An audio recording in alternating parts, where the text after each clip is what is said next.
السلام علیکم، welcome to my channel کے ناولس۔ امید ہے آپ سب خیریت سے ہوں گے۔ آج ایک پیارے مکمل ناول کے ساتھ حاضر خدمت ہوں جس کا نام ہے اقرار کا موسم۔ اگر آپ چینل پر نئے ہیں اور چینل سبسکرائب نہیں کیا تو کائنڈلی چینل کو ضرور سبسکرائب کر لیں تاکہ نئی آنے والی ویڈیوز آپ کو ملتی رہیں، اور کمنٹس میں اپنی رائے بھی ضرور دیں۔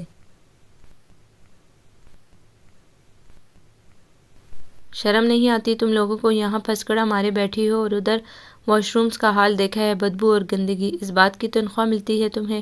صبح کو آ کر سرسری سا جھاڑو پونچھا کرو اور پھر سارا دن بیٹھ کر گپے ہانکو۔ حلال کر کے کھانا سیکھو، حرام مت کھاؤ۔ ایک ایک کو کان سے پکڑ کر باہر کر دوں گی، یہاں یہ حرامیاں نہیں چلیں گی۔ آدھے گھنٹے میں مجھے سارے ٹوائلٹ واش روم چمکتے ہوئے ملنے چاہیے، ورنہ میرے پاس آنے کی ضرورت نہیں۔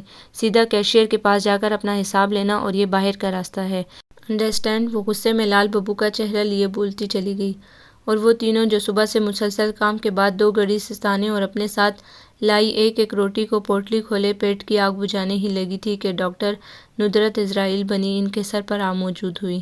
مذاق بنایا ہوا ہے کام کو، مجال ہے جو یہاں ایک بھی شخص اپنے فرض یا ذمہ داری کے بارے میں سنجیدہ ہو، کچھ ہی خوف فرض کی انجام دہی کا رکھتا ہو۔ سب کو مردار کھانے کی لت لگی ہے، ہاتھ پیر ہلے نہ اور تنخواہ پوری ملے۔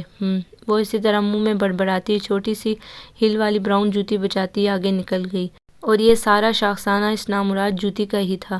ڈاکٹر ندرت ہمیشہ مردانہ سینڈل ٹائپ یا لیڈیز فلیٹ نرم لیدر کے بغیر ہیل والے جوتے پہنتی تھی، اگرچہ ان جوتوں کی خباثت بھی کچھ کم ان کے اسٹاف پر قیامت بن کر نہ ٹوٹتی تھی۔ پتہ ہی نہیں چلتا تھا کب وہ ان کے سر آ موجود ہوئی، نہ قدموں کی آہٹ، نہ لباس کی کوئی سرسراہٹ۔ دور سے ان کی آمد کا اعلان کرتی مسحور کن خوشبو، کچھ بھی تو ایسا نہ تھا جو ان کے عملے کو چوکنا کرنے میں ان کی مدد کرتا۔ وہ تو کسی موت کے فرشتے کی طرح عین اس کی گدی یا شرک کے قریب نازل ہوتی، اور اس کے بعد جو ہوتا وہ واقعی دل میں دعا کرتے کہ اس گھڑی موت کا فرشتہ ہی ان کی مدد کو لپک آتا۔ ہائے قسمت غریب کی، ہر دعا بلکہ کوئی بھی دعا کب پوری ہوتی ہے، اور آج ان کی چھوٹی سی ہیل والی یہ تقریباً فلیٹ جوتی شیریں اور اس کے گروپ کے لیے مصیبت بن گئی۔ بائی چانس ان تینوں میں سے صرف نصیبہ کا سامنا صبح ڈاکٹر ندرت سے ہوا تھا، وہ بھی جب وہ اپنے آفس بیٹھی تھی۔ اس نے بھی نہیں دیکھا کہ وہ آج ایک بالکل مختلف جوتی پہن کر آئی ہیں، ورنہ وہ اپنی ساتھیوں کو مطلع ہی کر ڈالتی۔ قدموں کی ہلکی چاپ پر وہ تینوں یہ سمجھی کہ کسی پیشنٹ کی کوئی اٹینڈنٹ ہوگی یا کوئی نرس، مگر توبہ، اس عورت کے سینے میں دل کی جگہ شاید پتھر ہے، وہ بھی چاروں طرف سے نوکدار، جس طرف بھی رخ کرے اگلے کو چھلنی کر ڈالے۔ وہ کوریڈور کی طرف مڑ چکی تھی اور قدموں کی آہٹ دور جاتی ہوئی محسوس ہوئی تو رفیقہ بے ساختہ بولی تھی، اور ان دونوں نے دوبارہ بالکل بالکل کہہ کر اس کی پرزور تائید کی تھی، اور انہیں نہیں معلوم تھا کہ ڈاکٹر ندرت آگے نہیں گئی، سامنے سے آتے وارڈ بوائے طلعت کی کلاس لینے کے لیے وہیں لمحہ بھر کو رکی تھیں۔ اس عورت کے سینے میں دل کی جگہ شاید پتھر ہے، پتھر ہے، پتھر ہے۔ انہیں کسی بت کی طرح ساکت وہاں کھڑے یوں ہی لگا، ان کے ارد گرد پتھر ہی تو برسنے لگے ہیں، نوکیلے تیکھے چھید دینے والے پتھر، اور ان کی ہر ضرب سے ایک ہی آواز نکل رہی ہو۔ اس عورت کے سینے میں دل کی جگہ پتھر ہے، پتھر ہے۔ وارڈ بوائے طلعت کب چوروں کی طرح سر جھکائے آنکھیں اپنے قدموں پہ گاڑے بے آواز مگر سبک رفتاری سے گزر بھی گیا، اور انہوں نے جو اس کو ٹھیک ٹھاک وارڈ کی صفائی پر لیکچر پلانا تھا سب کہیں ان مٹ سا ہو گیا۔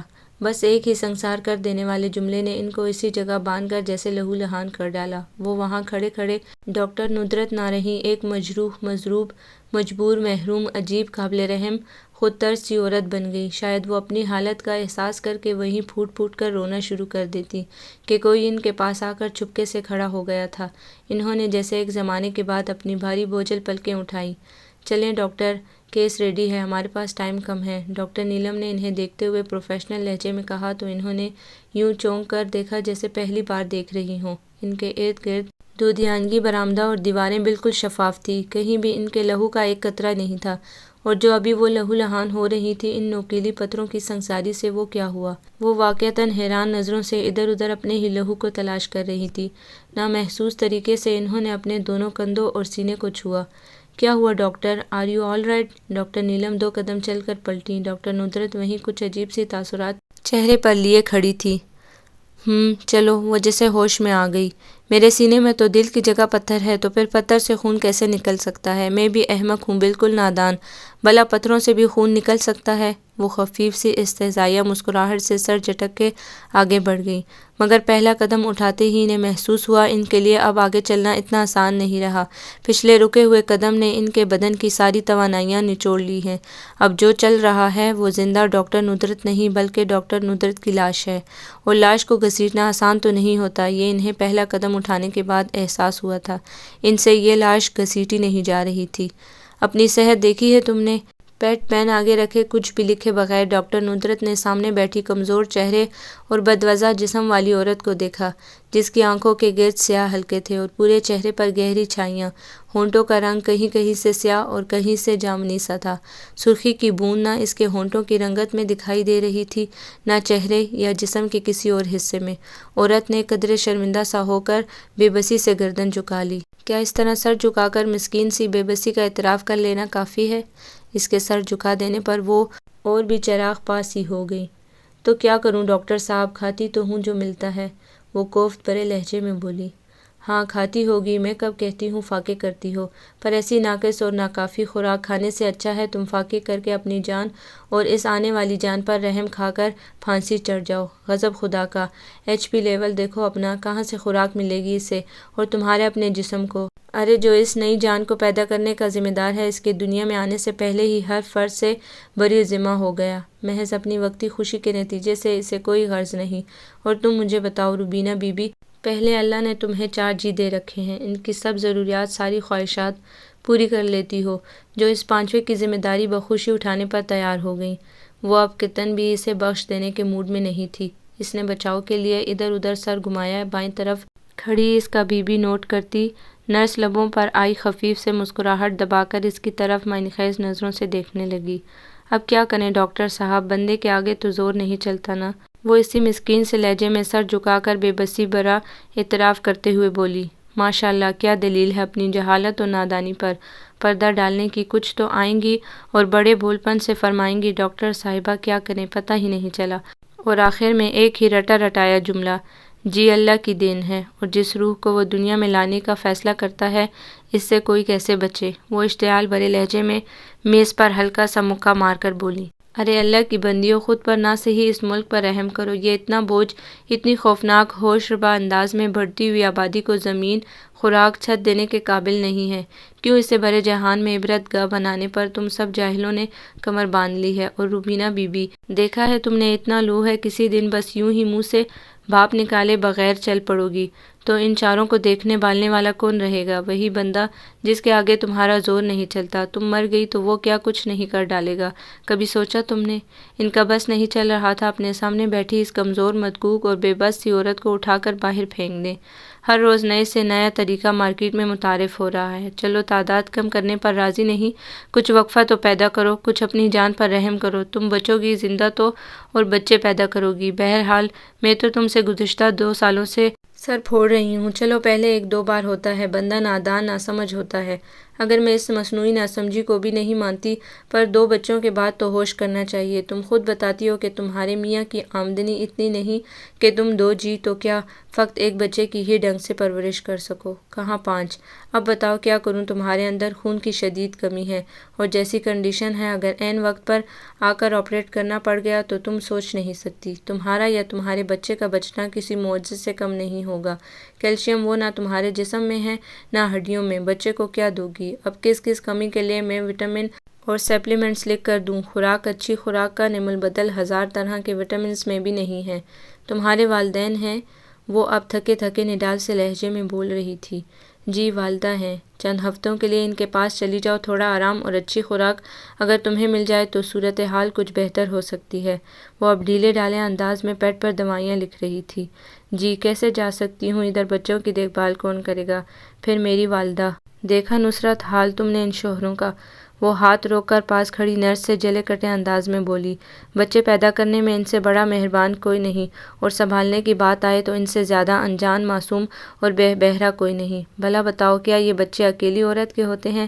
پیدا کرتے ہوئے بھی اپنی اکیلی جان پر 100 عذاب جھیلے، 9 مہینوں کا ایک بھی کڑا دن ان مردوں کے حصے میں آ جائے تو ان کے ہوش ٹھکانے لگ جائیں کہ کوئی بچے پیدا کرنے کیا سوچنے کی بھی جرات نہ کرے۔ عورت پیدا کرے، سنبھالے، اور جب خدا نخواستہ نسل کی بقا کی حفاظت کے دوران اگر اس بیچاری عورت کی جان تختہ مشق بننے لگے تو ان مردوں سے بڑھ کر کوئی طوطا چشم نہیں۔ چھوڑ جاؤ بچوں کو میاں کے پاس، اور خود ماں کے پاس 2-4 ہفتے رہ آؤ۔ تمہارے میاں کو شاید تمہاری جان سستی لگے، پر یقین کرو ماں تمہاری بہت پرواہ کرے گی، تمہارے بچے کی ڈیلیوری کے لیے نہیں، صرف تمہاری ذات کی غرض کے لیے۔ ماں سے بڑھ کر کوئی ہمدردی نہیں کر سکتا۔ زندہ رہنا چاہتی ہو تو میرے مشورے پر سوچنا ہی نہیں، عمل بھی کرنا۔ اب کہ انہوں نے تیز تیز بولتے ہوئے پیٹ پر 3-4 دوائیوں کے نام گھسیٹے اور نسخہ اس کی طرف بڑھا دیا۔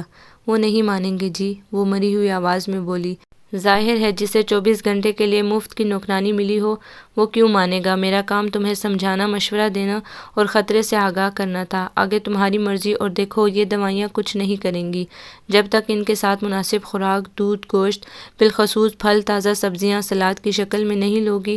زندگی ایک بار ملتی ہے، اور ہمارے ہاں تو عام دستور ہے بلکہ روایت۔ لوگ آخری عمر میں جا کر اپنے گناہ بخشوانے کا سوچتے ہیں۔ یوں بھری جوانی میں بھرا پڑا میلہ چھوڑ کر جانے کو کسی کا بھی دل نہیں کرتا۔ اپنے دل کی کم از کم اس خواہش کی پرواہ ضرور کرنا کہ تمہارے بچوں کو صرف تمہاری ضرورت ہے، پالنے والی کسی بھی عورت کی نہیں۔ انہوں نے کرسی سے سر لگاتے ہوئے آہستہ آہستہ دھیمی سی آواز میں کہتے ہوئے گویا اسے جانے کا اشارہ دیا۔ اسی وقت دوسری پیشنٹ اندر داخل ہوئی۔ روبینہ سر نہرائے کمر کو ہاتھ کا سہارا دیتی، گہرے گہرے سانس لیتی آہستہ آہستہ باہر کی طرف چل دی۔ کیا کہا ڈاکٹر صاحبہ نے؟ سسٹر نئی پیشنٹ کو سائیڈ روم میں چیک اپ کرانے کے لیے بیڈ پر لٹا رہی تھی۔ دروازہ ذرا سا کھلا رہ گیا تھا۔ ڈاکٹر ندرت پیشنٹ کو چیک کرنے کے لیے اٹھ کھڑی ہوئی۔ کہتی ہیں کمزور بہت ہو، بچوں کو چھوڑ کر کچھ دنوں کے لیے امی کی طرف چلی جاؤ، آرام اور اچھی خوراک کی ضرورت ہے۔ معلوم نہیں روبینہ کے ساتھ اس کا میاں تھا کہ ساس جسے وہ یہ سب بتا رہی تھی۔ ارے یہ ڈاکٹر تھوڑی ہے، پتھر ہے، جیسا سنا ویسا پایا والا حال ہے۔ اب بھلا بتاؤ ایک ماں کیسے بے دردی سے اپنے بچوں کو یوں خدا نخواستہ لاوارثوں کی طرح چھوڑ کر اپنی جان بنانے ماں کی طرف چل پڑے؟ توبہ توبہ، ان کے مشوروں پر عمل کرنے لگی تو ساری دنیا تھو تھو کرے گی۔ نہ ماں ایسی شکیل القلب پتھر دل ہو سکتی ہے، اور جو آنے والا جی ہے، اگر اللہ کو اس کی زندگی منظور ہوئی تو یہ ڈاکٹر اور اس کے مشورے کیا چیزیں ہیں؟ جانے دو، تم کیوں خود کو بیکار کی فکروں میں ہلکان کرتی ہو؟ میں تو تمہیں ادھر اس لیے لے کر آئی تھی، شہر کی اس وقت سب سے مشہور اور قابل گائنیکالوجسٹ ہے، تمہارے دن بدن گرتی اس صحت کے لیے کوئی اچھا ٹانک یا دوا لکھ دے گی، ورنہ پہلے بھی 2-4 پیدا کیے ہیں، کون سا انوکھا کام کرنے جا رہی ہو؟ چلو اب گھر جا کر بائی جان سے دوائیاں منگوا لیں گے۔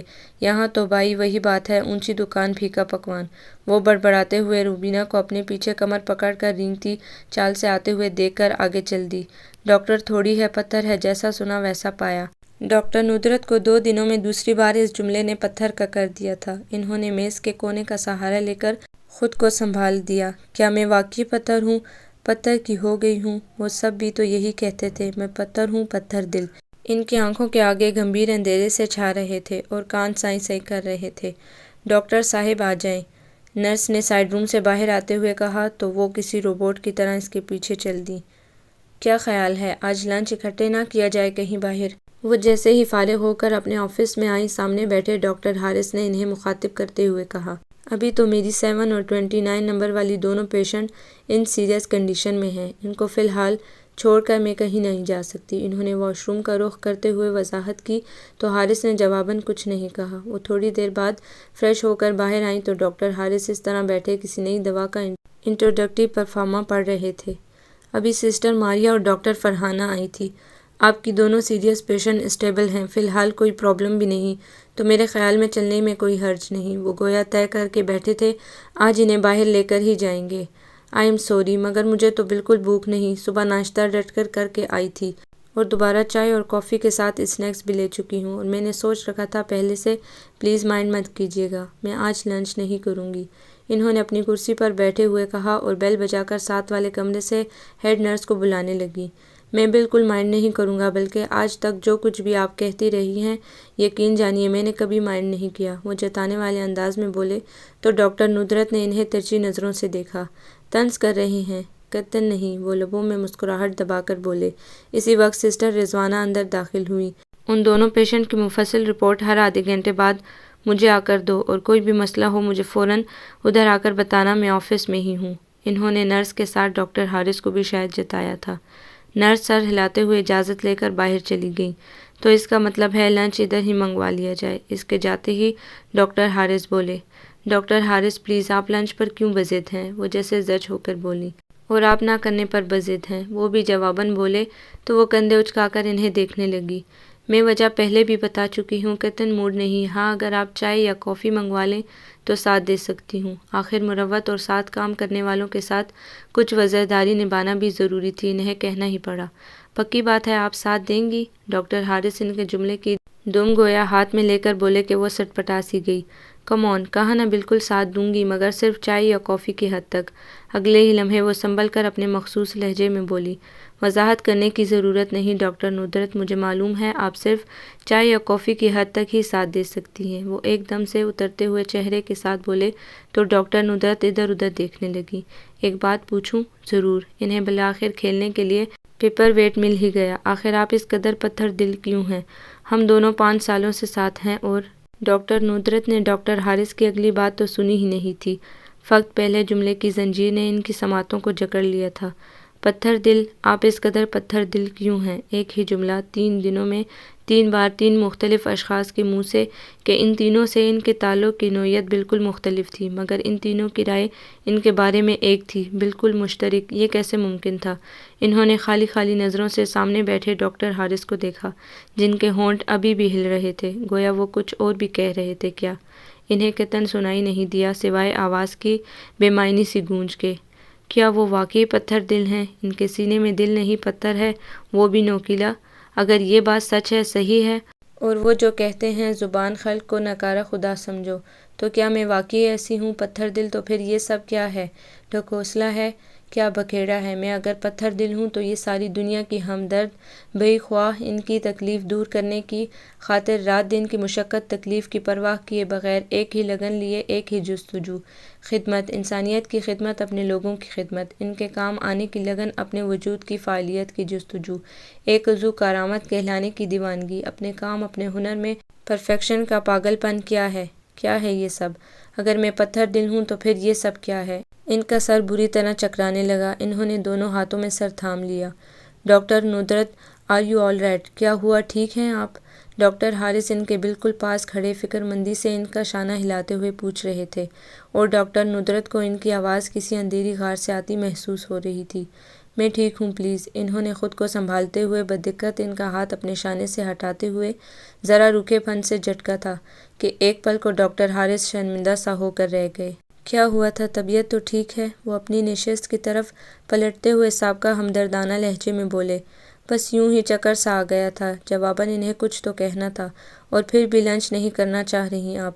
خود سے اپنی صحت سے کتنی غفلت برت رہی ہیں، اس کا اندازہ تو کوئی انجان شخص دیکھ کر بھی لگا سکتا ہے۔ ندرت، کیا ہے یہ سب؟ آخر اتنے عرصے کا ہمارا ساتھ ہے، اپنا اتنا خیال تو مجھے بھی کرنے دیں۔ آنٹی کے بعد آپ نے خود کو بالکل ہی نظر انداز کرنا شروع کر دیا ہے۔ کیا میں دیکھ نہیں رہا کولیگ ہونے کے علاوہ بھی والدین کے تعلق کے لحاظ سے ہمارا کوئی رشتہ بنتا ہے؟ میں نے کب انکار کیا ہے بھئی؟ وہ ٹیبل کے نیچے جھکتے ہوئے مصروف سے لہجے میں بولی۔ مجھے اکثر وہ بیچ کے 10 سال کس قدر پچھتاوے میں مبتلا کرتے ہیں، جب پاپا ہمیں لے کر نیروبی چلے گئے تھے اور ہمارا رابطہ محض مہینوں میں لکھے جانے والے 2-4 خطوط یا پھر کوئی فون کال رہ گئی تھی، اور اس بے خبری میں مجھے پتہ بھی نہیں چلا۔ سسی یہ تیرا لٹیا شہر بمبور، وہ پھیکی سی ہنس کر بولا۔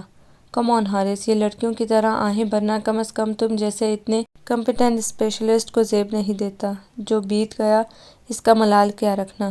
بالآخر انہیں اپنی مطلوبہ کتاب نچلے دراز سے مل ہی گئی۔ کتاب اپنے آگے رکھتے ہوئے وہ ہلکے پھلکے انداز میں بولی۔ اور اس کے باوجود تمہیں یوں اکیلا دن رات کسی مشین کی طرح کام میں جتے دے کر میرے اس ملال میں کچھ اور بھی اضافہ ہو جاتا ہے۔ شاید تمہیں احساس ہو جائے کسی دن میرے اس ملال کا۔ ڈاکٹر حارث کا لہجہ اور انداز ہنوز پر ملال تھے۔ ڈاکٹر حارث، آپ کو رنجیدہ یا دکھی ہونے کی ضرورت نہیں، اور جو یہ میں مشین کی طرح جتی رہتی ہوں، تو میں آپ کو حلفیہ بیان دے سکتی ہوں جس طرح چاہیں لے لیں کہ اس طرح کام کرنا اتنی تندہی اور شدت سے میرا جنون ہے، اور مجھے اپنے اس مشن سے عشق ہے، اور آپ یہ نہ سمجھیں کہ اس طرح تندہی سے کام کر کے میرے اندر کمزوری یا نکاہت پیدا ہو رہی ہے۔ ہرگز نہیں، یہ پوری ڈیوورشن سے کام کرنا میری توانائیوں میں 1000 گنا اضافہ کرتا ہے۔ یہ محنتی زندگی، لوگوں کی خدمت تو میرا خواب تھا، اور میں اس خواب کو کتنی خوشی، کتنی مسرت سے جی رہی ہوں، شاید چاہوں بھی تو آپ کو بتا نہ سکوں۔ یہ کام سے عشق میری زندگی ہے، میرا جیون ہے۔ اس عشق، اس توانائی سے بھرپور خواب، اس سے بچھڑی تو شاید جی نہ سکوں۔ اب آپ کو میرے جذبات کا کچھ علم ہو گیا ہوگا، تو پلیز آئندہ میرے کام پر اعتراض نہ کیجیے گا، ورنہ شاید نیکسٹ ٹائم میں اتنی برداشت کا مظاہرہ نہ کر سکوں۔ وہ بولتے بولتے جس طرح سختی اختیار کرتی گئی، ڈاکٹر حارث کے پاس جیسے آگے کچھ کہنے کے لیے رہ ہی نہیں گیا۔ کیا ایک انسان کی زندگی پر صرف اس کا اپنا حق ہوتا ہے، کسی اور کا نہیں ہوتا؟ نہ جانے کون سا جذبہ تھا جس نے انہیں یہ سوال کرنے پر مجبور کر ڈالا۔ وہ جواب میں چپ سی رہ گئیں، یوں ہی آگے پڑھی کتاب کی ورق گردانی کرتی رہیں۔ آپ نے جواب نہیں دیا، یا اس کا جواب آپ دینا نہیں چاہتیں؟ وہ لمحہ بھر توقف کے بعد جتانے والے انداز میں بولا۔ کسی کام کا بھرم رہ جائے کہ اچھا نہیں، میں جواب دینا نہیں چاہتی تھی، مگر آپ کے مجبور کرنے پر ڈاکٹر حارث، میرے خیال میں کسی بھی انسان کی زندگی پر پہلا حق، پہلا مسلمہ حق صرف اس انسان کا ہوتا ہے، وہ اپنی مرضی سے جیے۔ ہاں، اگر اس کا دل چاہے تو وہ کسی دوسرے کو اس حق کا کچھ حصہ دے سکتا ہے، مگر اپنی مرضی اور خوشی سے۔ وہ مرضی اور خوشی پر زور دے کر بولی۔ اور اس مرضی اور خوشی سے اپنی ذات پر کچھ حق دے کر پھر واپس لے لیا جائے، اسے آپ کیا کہیں گی؟ ڈاکٹر ندرت کو امید نہیں تھی وہ جواب میں یہ کہہ ڈالیں گے، یا اس کا جواب بھی آپ نہیں دینا چاہتی؟ وہ اس طنزیہ انداز میں بولے، کیا اس طرح کے سوال کسی کی ذاتیات میں ڈائریکٹ مداخلت نہیں؟ وہ قدرے شکستہ لہجے میں بولی۔ ایک ہار سی ان کے کھلے ہوئے چہرے پر تاریک سائے کی طرح چھا رہی تھی۔ اگر کسی دوسرے کے اتنے گریز اور خود پرستی سے اس کے گرد کا کوئی انسان اتنا متاثر ہو رہا ہو کہ اسے اپنی ذات پر ہر قسم کا اختیار منفی ہوتا نظر آ رہا ہو، تو اتنا دخل دینے کا حق تو ہے اسے دوسرے کی زندگی میں۔ اب تو کوئی ڈھکی چھپی بات تھی نہ کوئی انڈائریکٹ انداز جو ڈاکٹر ندرت بننے کی کوشش کرتی، مگر صاف پوچھ بھی تو نہیں سکتی تھی۔ آپ شاید لنچ کے لیے جانے والے تھے؟ انہوں نے جبراً چہرے پر مسکراہٹ لانے کی کوشش کرتے ہوئے موضوع بدلنا چاہا۔ مما بہت بضد ہیں آج کل میری شادی کے سلسلے میں، وہ ان کی بات کو نظر انداز کرتے ہوئے بولے۔ تو کر لیجئے۔ انہوں نے کتاب سے مطلوبہ صفحہ نکالا۔ کیا کسی دیوار سے شادی کر لوں یا کسی پتھر سے؟ وہ جلا کر بولا۔ اگر ایسی شادی ہو سکتی ہے تو کر لیں، انہوں نے کتاب سے نظریں ہٹائے بغیر کہا۔ پھر بھی آپ ہی سے رابطہ کرنا پڑے گا، آپ سے بڑا پتھر دل اور کون ہوگا؟ وہ اتنی بے خوفی سے ان کے منہ پر یہ سب کہہ ڈالیں گے، اس کی انہیں امید نہیں تھی۔ ان کے چہرے کا رنگ بدلتا چلا گیا، تاریکی سے سفیدی اور سفیدی سے سرخی کے سائے چھا گئے۔ Doctor Haris please mind your own business. اس طرح کی بے تکلفی کی اجازت نہ میں آپ کو دوں گی اور نہ آپ کسی کو دے بھی کیا سکتی ہیں۔ ایسی اجازت دیں گی بھی تو پھر اس سے بے دردی سے چھین لیں گی اور دوسروں کی زندگی برباد کر کے کہیں گی مائنڈ یور اون بزنس۔ کیوں نہ میں احتجاج کروں جب میری زندگی کا بربادی کا براہ راست تعلق آپ سے بنتا ہو؟ وہ کسی شیشے کی طرح چٹک کر بولے تھے، ان کے چہرے پر بھی کئی رنگ ایک ساتھ ابھر کر ڈوبے تھے۔ میں نے آپ کی زندگی برباد نہیں کی، آپ کو یوں مجھ پر چلانے کا کوئی حق نہیں، انہوں نے زور سے کتاب بند کرتے ہوئے قدرے طیش میں آ کر کہا۔ آپ کسی کو دے بھی کیا سکتی ہیں، اور حق وہ بھی اپنی ذات پر ناممکن۔ وہ استہزائیہ انداز میں ہنسے، اور یوں انجان مت بنیے، میری زندگی کی بربادی کی ذمہ داری آپ ہی پر آئے گی کہ مسلسل 6 سالوں سے اشاروں کنایوں میں بہت بار آپ کو یہ سب بتا چکا ہوں، اور آپ کسی سخت دل انسان کی اداکاری کرتے ہوئے اس احساس کو جھٹلاتی رہتی ہیں۔ کبھی کبھی سوچتا ہوں میں کیوں اس پتھر دل سے سر پھوڑ رہا ہوں؟ تجھے کیا حاصل ہوگا؟ اور اگر حاصل ہو بھی گیا تو ایک اور پتھریلا دل ساتھ میں ملے گا، پھر میرے پاس فرار کی کوئی راہ نہ ہوگی۔ آپ کے دل پر جس محبت نے جھونک لگائی، آپ تو اس کی نہیں بن سکی۔ پیشن، عشق اور جنون کی آڑ میں آپ نے اس محبت کو لات مار کر راہ سے ہٹا دیا، اور اپنی ہی ذات کے حصے کو۔ تو میں کیا چیز ہوں آپ کی نظر میں؟ ڈاکٹر ندرت، ایک مخلصانہ مشورہ دوں اگر آپ کی ذاتیات کے پندار کو ٹھیس نہ لگے؟ وہ جذباتی انداز میں بولتے بولتے رک کر بولے۔ ڈاکٹر ندرت لب بھینجے، خود پر ضبط کے 1000 بند باندھے سرخ چہرہ لیے بیٹھی تھی۔ خلا لے لیں آپ، کم سے کم آپ کے ہاتھوں ہونے والی جانوں کے ضیاع میں کچھ کمی کی امید ہو جائے گی ورنہ، اور آپ یوں ہی انجان بن کر اپنے پیشے سے عشق کا ڈول پیٹتی رہیں گی۔ چلتا ہوں میں۔ وہ ٹھنڈے ٹھار لہجے میں انہیں وہ مخلصانہ مشورہ دے کر ایک جتاتی ہوئی آخری نگاہ ان پر ڈال کر دروازہ کھولتے باہر نکل گئے۔ جانو کا ضیاء میرے ہاتھوں؟ ان کے لیے تو یہ خوفناک انکشاف ہی جان لیوا تھا۔ انہوں نے بے اختیار چونک کر اپنے مسیحا ہاتھوں کو دیکھا۔ ان ہاتھوں میں روز کئی نئی زندگیاں وجود میں آئی تھیں۔ ہر نئی پہلی چیخ انہیں کسی طمانینت، کسی خوشی کے ناقابل بیان احساس سے دوچار کرتی تھی کہ ان کے اپنے کام، اپنے ہنرمند ہاتھوں سے عقیدت و عشق میں اور بھی کئی گنا اضافہ ہو جاتا تھا۔ اور یہ کہہ رہا ہے میرے ہاتھوں جانو کا ضیاء؟ کون سی جانو کا ضیاء؟ پورا شہر جانتا ہے آج تک کہ چاہے کتنا ہی پیچیدہ، کتنا ہی گمبھیر کیوں نہ ہو، موت کی دہلیز سے کھینچ کھینچ کر نئی زندگی کی نوید دیتے یہ میرے ہاتھ سارے شہر میں مسیحا کے نام سے جانے جاتے ہیں۔ آج تک ایک بھی موت کا سیاہ ٹیگ میں نے کسی نئے وجود میں آنے والی زندگی کے ماتھے پر نہیں لگنے دیا۔ میں نہیں، لوگ کہتے ہیں میرے ہاتھوں میں یسوع مسیح جیسی شفا ہے کہ مرے ہوئے وجود میں زندگی پھونک دیتے ہیں۔ ان لمحات میں نہیں رہتی کوئی الہامی قوت، میرے وجود کو اپنے حصار میں لے لیتی ہے اور فقط زندگی، زندگی میرے لبوں سے نکلتا ہے اور نئی زندگی وجود میں آتی ہے۔ تو پھر یہ کیسے ایسی بکواس میرے بارے میں کر سکتا ہے؟ اپنی فضول محبت کی ناکامی کا غصہ میرے ہنرمند مسیح پیشے پر تھوپنا چاہتا ہے۔ اور کوئی بات نہیں، یہ کوئی دوسرے مردوں سے الگ تھوڑی ہے۔ اس کی بھی ایگو ہرٹ ہوتی ہے کہ اس کی موجودگی میں ایک عورت کی مسیحائی کے چرچے ہوں، اور وہ کیسے برداشت کرے؟ وہ مجھے اپنی اس بدنام زمانہ محبت کی زنجیر میں باندھ کر ایک بیکار ناکام زندگی دینا چاہتا ہے۔ میرے ان ہنرمند ہاتھوں میں پیاز لہسن کی ٹوکری تھما کر مجھے میرے ہنر کو زنگ لگانا چاہتا ہے۔ ایک وفا شعار محبت کرنے والی بیوی کا رتبہ عطا کر کے بے وقوف سمجھتا ہے مجھے، نادان، کم عقل۔ ہرگز نہیں۔ میں نے ایسے ہر رشتے کو جو میرے پیشن کی راہ میں رکاوٹ بنے، ہٹا دیا۔ تو کیا وہ سچ کہہ گیا؟ میں اپنی مسیحائی کا ڈنڈورا پیٹتی ہوں اور خود پرستی میں مبتلا ہوں، اور وہ جو… نہیں نہیں، جھوٹ ہے یہ مردوں کے ہتھ کنڈے ہیں۔ ان کی چالیں عورت کو ہرانے کی، اسے ناکام بنانے کی، جیسے ممی میرے لائق قابل ڈاکٹر ماں، جس نے ساری زندگی گھر کی چار دیواری میں ایک وفا شعار بیوی کے روپ میں گزار دی، ویسی زندگی میں گزار دوں۔ کوشش کی تھی میں نے، مگر میرے اندر کا ہنر، میری پوٹینشیل، اف، کس قدر منہ زور جذبہ ہے یہ کام کرنے کا۔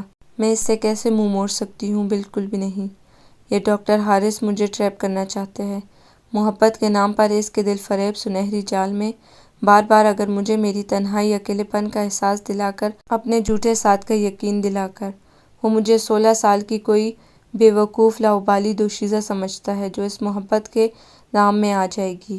ارے نادان! اگر میں نے محبت کے جال میں ہی پھنسنا تھا، محبت ہی نبھانی تھی تو اتنا بڑا سوالیہ نشان پیپر ویٹ کی شفاف سطح کے اندر باہر سے جھلکنے لگا۔ وہ سر پکڑ کر بیٹھ گئی۔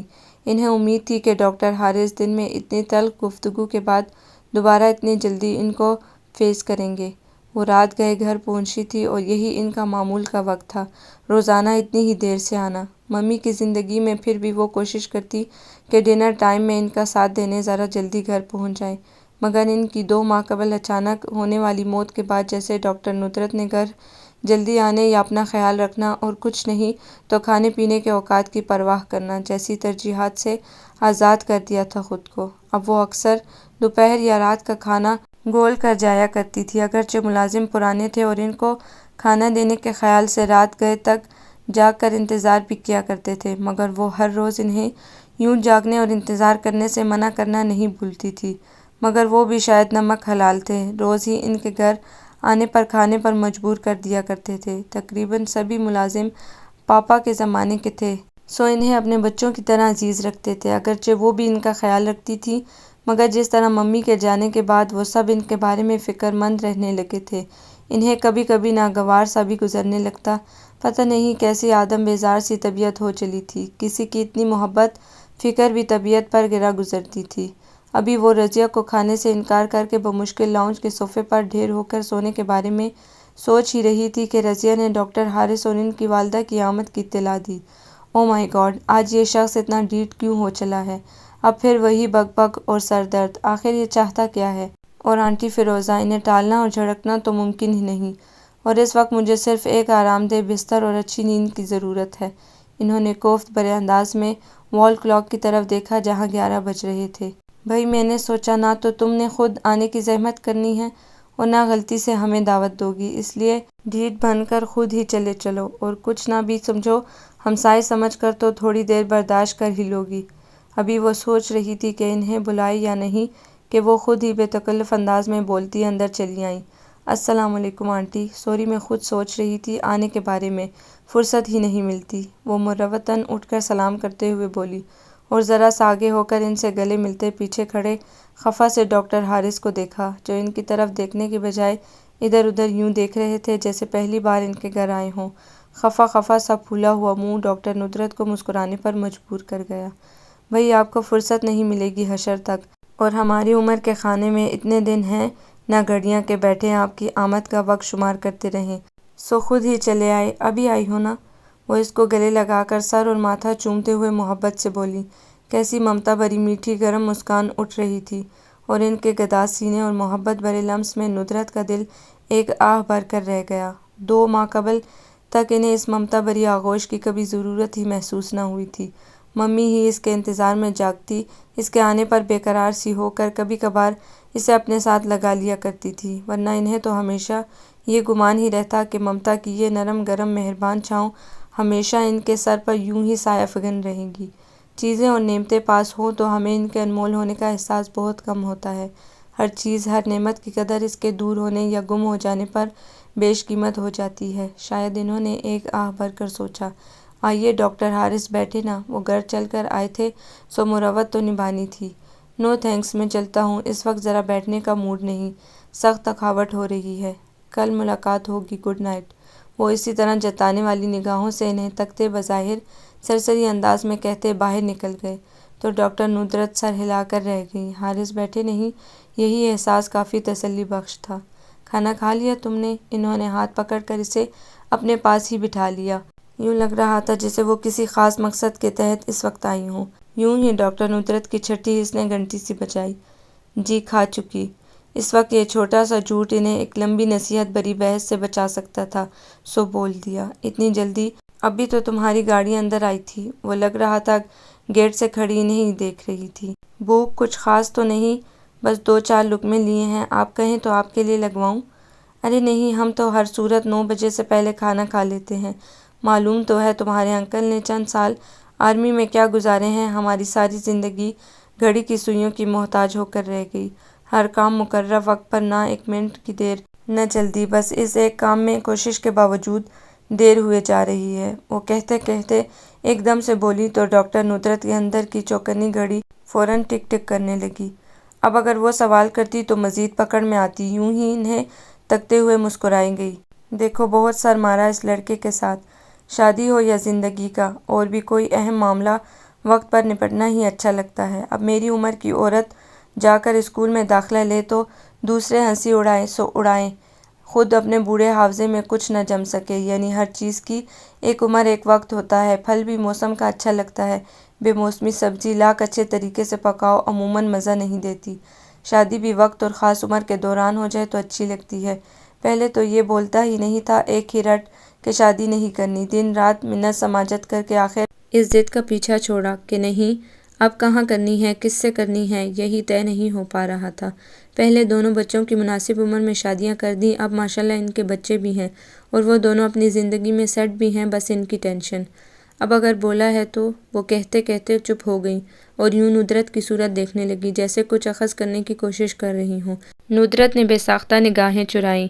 آنٹی پہلے تو یہ بتائیں کیا لیں گی، ٹھنڈا گرم کافی منگواؤں یا چائے یا کولڈ ڈرنک؟ اس وقت موضوع بدلنے سے بہتر اور کوئی چائے پناہ نہ تھی۔ کچھ بھی نہیں، چائے کافی اس وقت لوں گی تو رات بھر کروٹیں بدلتی رہوں گی، کولڈ ڈرنک بھی نہیں۔ کاش اگر یہ 2-4 ماہ پہلے بول دیتا۔ وہ پھر اس ٹاپک کی طرف آ گئیں۔ دیکھو بیٹا، تم مجھے اپنی عائشہ کی طرح ہی عزیز ہو، پھر تمہارا بچپن جوانی سب ہماری نظروں کے سامنے۔ چلو جب تک والدین حیات تھے ہم تم کوئی نہ تھے بات کرنے والے یا خواہ مخواہ ہمدردی جتانے والے۔ وہ کیا کہتے ہیں سیانے کہ ماں سے زیادہ چاہے پاپا کٹنی کہلائے۔ اگرچہ بہن عشرت سے کئی بار اس موضوع پر بات ہوئی، مگر نہ وہ کچھ حل نکال پاتی، نہ میں کس طرح اپنا مدعا بیان کر پاتی۔ اب وہ تو یوں ہی سمجھو تشنا چل دیں۔ یقیناً تمہیں یوں اتنے بڑے گھر میں اکیلا تنہا پھرتے دیکھ کر ان کی روح بھی بے چین ہوتی ہوگی۔ روح کو بھلا کب چین ملتا ہے اگر؟ اور بیٹی سچ کہوں تو عمر یوں تنہا بسر ہوتی بھی نہیں، لاکھ تم مصروف سہی کام دھندے والی، مگر شام کو گھر آؤ تو کسی دوسرے کے ہونے کی طلب لازمن ہوتی ہے۔ پھر قدرت نے ایسی کشش رکھی ہے کہ ایک خاص عمر کو پہنچ کر دل بے اختیار ان کی آوازیں سننے کو ہمکتا ہے، اور ہم جیتے کس لیے؟ اس دل کی خواہشیں پوری کرنے کو تو جیتے ہیں۔ پھر ایسا نہ ہو کہ پلوں کے نیچے سے بہت سا پانی گزر جائے، پلٹنا نہ پلٹنا برابر ہو جائے۔ بہتر ہے کوئی حل نکالو، کوئی فیصلہ کر ڈالو۔ سوچو میری بیٹی، اس مسئلے پر سوچو۔ محض ڈاکٹری کے عشق کے سہارے زندگی بسر نہیں ہوتی۔ اسے یوں چپ دیکھ کر شاید ان کا حوصلہ بڑھا تھا۔ آنٹی، اگر میں نہ سوچنا چاہوں اور یہ میرے دل کی خواہش ہو کہ جس طرح چل رہا ہے اسی طرح چلتا رہے تو پھر؟ اس نے کھٹکار کر گلا صاف کرتے ہوئے سر اٹھا کر اعتماد بھرے لہجے میں کہا، تو وہ نفی میں سر ہلانے لگی۔ نہ تو یہ تمہارے دل کی آرزو ہوگی نہ اس کی خوشی، اور اس طرح چلتا رہنا تو بالکل بھی مناسب نہیں۔ تم آج رات خود کو کچھ وقت دو اور سوچو جو کچھ تم کر رہی ہو کیا درست ہے؟ میں یہ نہیں کہتی کہ تم پرانی راہوں کے بارے میں سوچو۔ یہ زندگی ہے میری بیٹی، اور زندگی نام ہی نئے انوکھے اتفاقات کا ہے۔ ہو سکتا ہے زندگی نے تمہارے لیے ابھی بہت خوبصورت انمول تحفے سنبھال رکھے ہوں، محض تمہارے اس پتھریلے سرد اور کٹھور رویے کی وجہ سے زندگی یہ تحفے مایوسی میں سمیٹ کر کہیں اور چل دے۔ اس سے پہلے آگے بڑھ کر اپنے حصے کی یہ خوشیوں بھرے تحائف سمیٹ لو۔ ان کا اشارہ کن تحائف کی طرف تھا اسے بخوبی اندازہ تھا، مگر دل کا کیا کرتی؟ اسے تو اس طرح کے تحائف کیا کسی بھی تحفے سے کوئی غرض نہیں رہی تھی۔ یہ پتھریلا سرد کٹھور رویہ اس کے دل پر گراں نہیں گزر رہا تھا، اس کی طبیعت کا حصہ بنتا جا رہا تھا، بلکہ بن چکا تھا۔ اس نے بے بس نگاہوں سے انہیں دیکھا۔ اگر اب بھی تم یوں ہی انجان بنی رہو گی، میری باتوں کو محض سرسری انداز میں لوگی کہ میں اٹھ جاؤں اور تم فراموش کر دو، تو میری بیٹی یہ ممکن نہیں، تمہیں اب سوچنا ہی ہوگا۔ حارث نے تم سے شادی کی خواہش ظاہر کی ہے، اور ہمارے لیے اس کی خوشی سے بڑھ کر کچھ بھی مقدم نہیں، اور تم تو سب کو ہی پیاری ہو، ہمیں انکار کرنے کا کوئی بھی جواز نظر نہیں آتا سوائے تمہاری رضامندی کے۔ میری رضامندی آنٹی آپ کو؟ وہ اچنبھے سے بولی اور انگلیاں چٹکا کر رہ گئی۔ سب راستے موجود ہیں، تم سوچو تو صحیح، کوشش تو کرو۔ کیا اس مختصر سی زندگی کی خوشیوں پر کیا تمہارا کوئی حق نہیں؟ تم جو شہر بھر کی عورتوں میں زندگی کی سب سے انمول خوشی کا تحفہ تقسیم کرتی ہو، کیا ان خوبصورت تحفوں پر تمہارا کوئی حق نہیں؟ وہ بھی حارث کی طرح حق کی بات کر رہی تھی، اور وہ خود سے اپنی ذات پر کسی کو کوئی حق دینا نہیں چاہتی تھی، بس خالی خالی نگاہوں سے انہیں تکے گئی۔ زندگی لینے اور دینے کا نام ہے، تم پہ دوسروں کا بھی اتنا ہی حق ہے جتنا تمہارا دوسروں کی ذات پر۔ اور میری بیٹی، یہ تو نظام قدرت ہے، زندگی کے بنیادی اصول لینے اور دینے کے، خوشیاں بانٹنے سے بڑھتی ہیں اور دکھ بانٹنے سے کم ہوتے ہیں۔ اب ہمارے گھر کی خوشیوں کا انحصار تمہاری ہاں پر ہے، اور تم اتنی اچھی، اتنی سمجھدار ہو، مجھے یقین ہے تم بہت دیر نہیں لگاؤ گی۔ وقت میں پہلے تمہیں کہہ چکی ہوں جتنا لینا چاہو لے لو، مگر فیصلہ میرے بیٹے کے حق میں ہونا چاہیے، بس اتنا سوچ لینا۔ کبھی کبھی ہم سوچتے ہیں وقت ہماری مٹھی میں ہے، اور حقیقتاً ہم وقت کی گرفت میں ہوتے ہیں، بس اس حقیقت کو فیس نہیں کرنا چاہتے۔ وہ اس کا کندھا تھپکتے ہوئے سمجھا رہی تھی۔ سوچو گی نا، انہیں اب کچھ تو یہاں سے لے کر جانا ہی تھا، خواہ کوئی وعدہ ہی کیوں نہیں۔ وہ انہیں دیکھنے لگی۔ ندرت، میں کچھ پوچھ رہی ہوں۔ کوشش کروں گی، وہ بھاری آواز میں بولی۔ یکدم اپنے تنہا ہونے کا شدید احساس ہوا تھا، وہ احساس جس سے بچنے کے لیے وہ ہمہ وقت خود کو مصروف رکھتی تھی۔ کوشش ہی صحیح، مگر کرو ضرور۔ میں اگلے ماہ اسی تاریخ کو تمہارا جواب لینے آؤں گی۔ اپنا خیال رکھو بیٹا، یہ زندگی ایک بار ملتی ہے، بار بار نہیں کہ ہم اگلی بار کے لیے بہت سے ارادوں کو اٹھا رکھیں۔ اب تم آرام کرو، رات کافی ہو چکی ہے، چلتی ہوں میں، اللہ حافظ۔ وہ ایک بار پھر جھک کر اس کا سر چومتے ہوئے باہر نکل گئی۔ کیا اب میں آرام کر سکوں گی؟ آپ کے خیال میں جس راگ کو کریت کر آپ چنگاریاں اڑا کر گئی ہیں، کیا اس کے بعد بھی میں چین کی نیند سو سکوں گی؟ ہرگز نہیں، اور میں اس پر سوچنے کی کوشش بھی نہیں کروں گی۔ میں اپنی زندگی کو اب کسی ایڈونچر، کسی تجربے کی نظر نہیں کروں گی۔ رہ گیا ڈاکٹر حارث کا معاملہ، اس پر میرے دل میں ایک ذرہ کے برابر بھی نہ الفت ہے نہ لگاوٹ۔ تو میں کیوں سوچوں؟ جہاں تک بات اکیلے رہنے کی ہے تو میں اکیلی ہرگز نہیں۔ اپنے کام کے ساتھ جس طرح کی کمٹمنٹ میری ہے وہ مجھے کبھی تنہا نہیں ہونے دے گی، اور اس ساری بک کا ایک ہی حل ہے کہ میں یہاں سے کہیں دور شفٹ کر جاؤں، کہیں اور گھر لے کر۔ ڈاکٹر ندرت نے دل میں فیصلہ کیا اور اٹھ کر اپنے بیڈ روم کی طرف بڑھ گئی۔ اگلے 2 دن انہیں ڈاکٹر حارث کہیں نظر نہیں آئے۔ وہ چھٹی پر تھے 1 ہفتے کی، معلوم نہیں کیوں، مگر ڈاکٹر ندرت کو بہت گہرے سکون کا احساس ہوا تھا۔ پھر اگلے 4 دن ان کی کیمپنگ کے تھے، جس میں وہ شہر سے باہر کے دور دراز کے مضافات میں فری کیمپنگ کرتے تھے۔ ان کے ہسپتال کے سبھی ڈاکٹرز فری الاؤنسز کے بغیر اس میں حصہ لیتے تھے، اور ڈاکٹر ندرت کے تجربے میں یہ بات بھی آئی تھی کہ چند ہفتے یا مہینوں کے بعد زیادہ تر ڈاکٹرز اس ایڈونچر سے توبہ کر لیتے تھے، یا کوئی نہ کوئی عذر یا بہانہ کر کے چھٹی پر چلے جاتے، اور ڈاکٹر حارث کا شمار بھی انہی ڈاکٹرز میں ہونے لگا تھا۔ انہوں نے پچھلے دونوں کیمپس میں شرکت نہیں کی تھی۔ وجہ اس فضول کی حقیقت سے جان چھڑانا تھی یا کچھ اور، یا شاید یہ ڈاکٹر ندرت کا وہم تھا، کیونکہ کیمپ ختم ہونے میں ابھی 2 دن باقی تھے جب ڈاکٹر حارث نے انہیں جوائن کر لیا تھا، اور وہ تلاش کرتی رہی کہ کہیں ان کے رویے میں کوئی تکلف، ناراضی یا کھٹور پن کا عنصر ہو، مگر ایسا کچھ نہیں تھا۔ وہ پہلے کیسے انداز میں ہی ان سے بات کرتے، اور یہ باتیں ظاہر ہے ان کے پروفیشن سے متعلقہ ہی ہوتی تھی۔ جس دن سے فیروزہ آنٹی انہیں سوچو اور نہیں تو سوچنے کی کوشش کرو کی دعوت دے کر گئی تھی، وہ نہ چاہتے ہوئے بھی جب بھی ذرا سی فرصت ملتی سوچنے لگتی اس ایک موضوع پر جس سے وہ اجتناب کرتی آئی تھی۔ کیا مصیبت ہے؟ کئی بار جھنجھلائی بھی، مگر اس خیال کا آکٹوپس انہیں جکڑ چکا تھا۔ ڈاکٹر صاحبہ اس کو دیکھیں، اس کا بخار نہیں اتر رہا، اب سے کل بھی دوا لے کر گئی تھی، اور اس سے 1 دن پہلے بھی، مگر افاقہ نہیں ہو رہا، اور اسکول جانے کا اتنا شوق ہے اس کو، 1 دن چھٹی نہیں کرتی، اسکول سے آتی ہے تو بخار تیز ہو جاتا ہے۔ وہ دیہاتی حلیے والی مگر اچھی شائستہ اردو میں بات کرتی کچھ پڑھی لکھی عورت لگ رہی تھی۔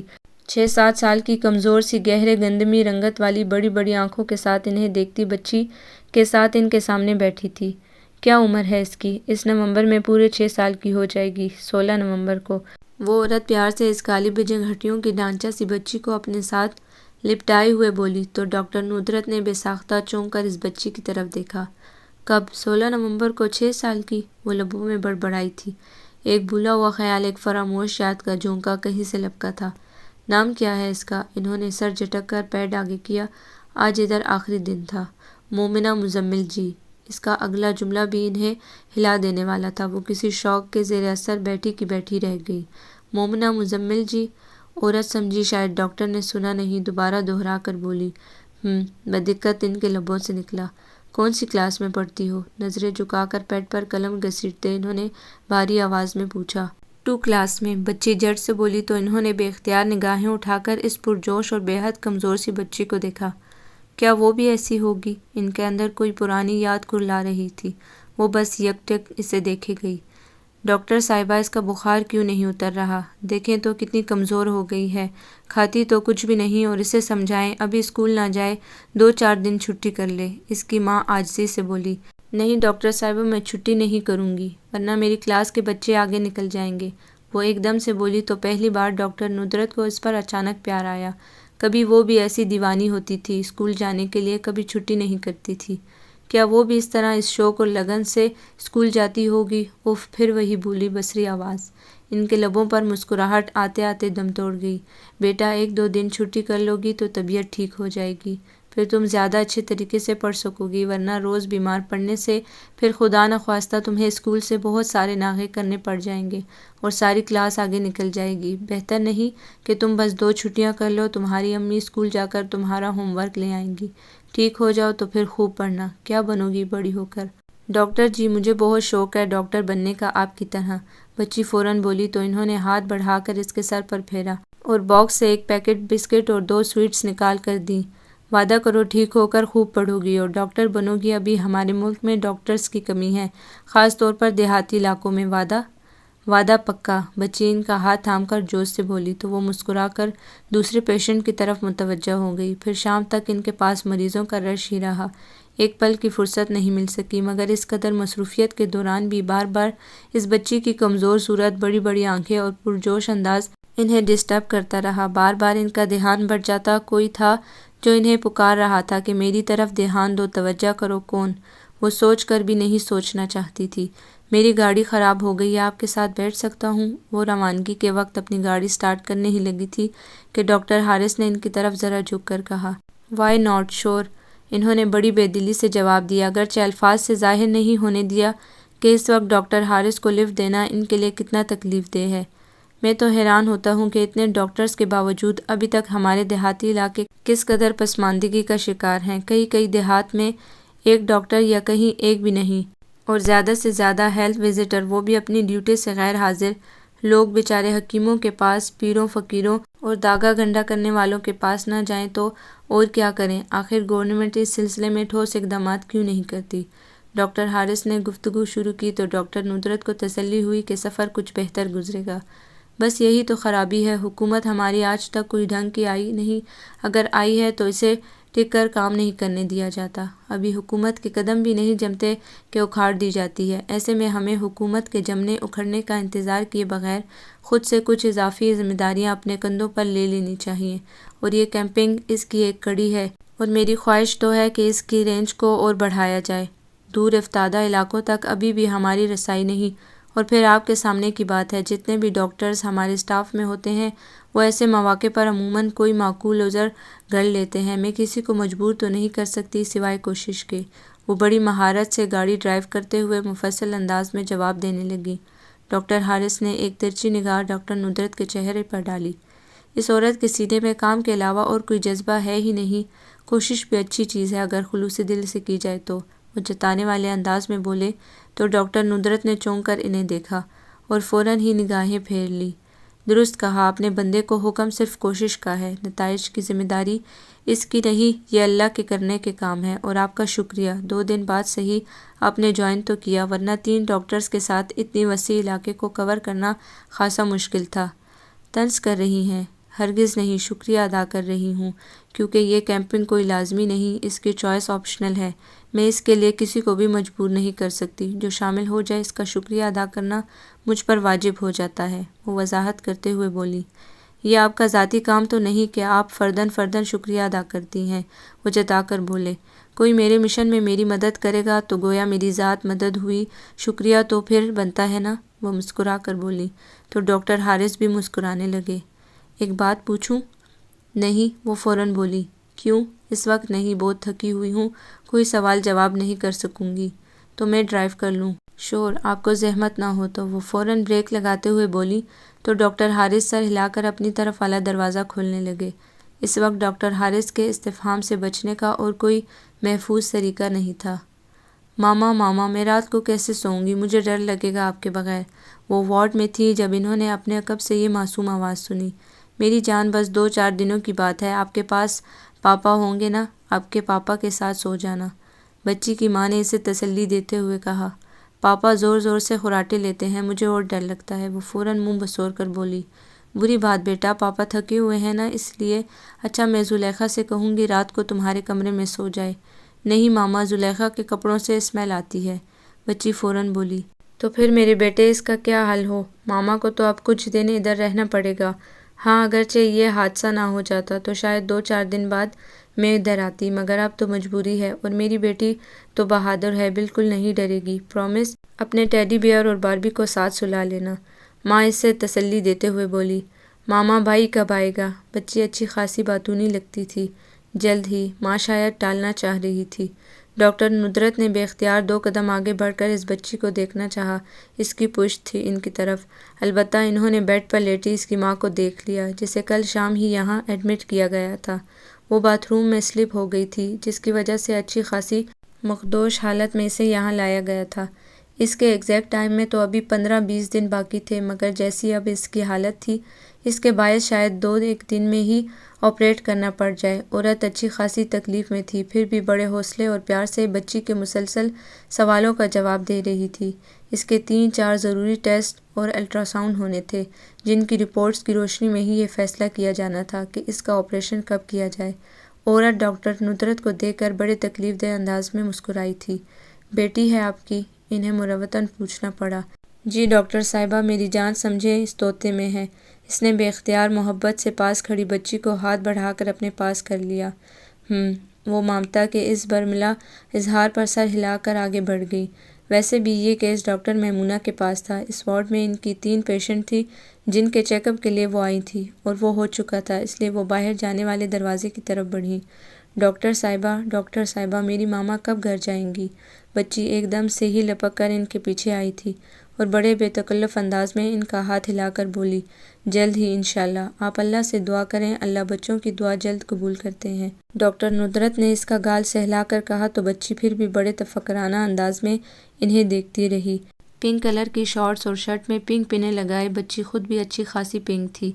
ڈونٹ وری، فکر نہیں کرتے، اللہ آپ کی مدر کو جلد اچھا کر دیں گے، آپ دعا کریں، انہوں نے ایک بار پھر اس کا گال چھو کر کہا اور آگے بڑھ گئی۔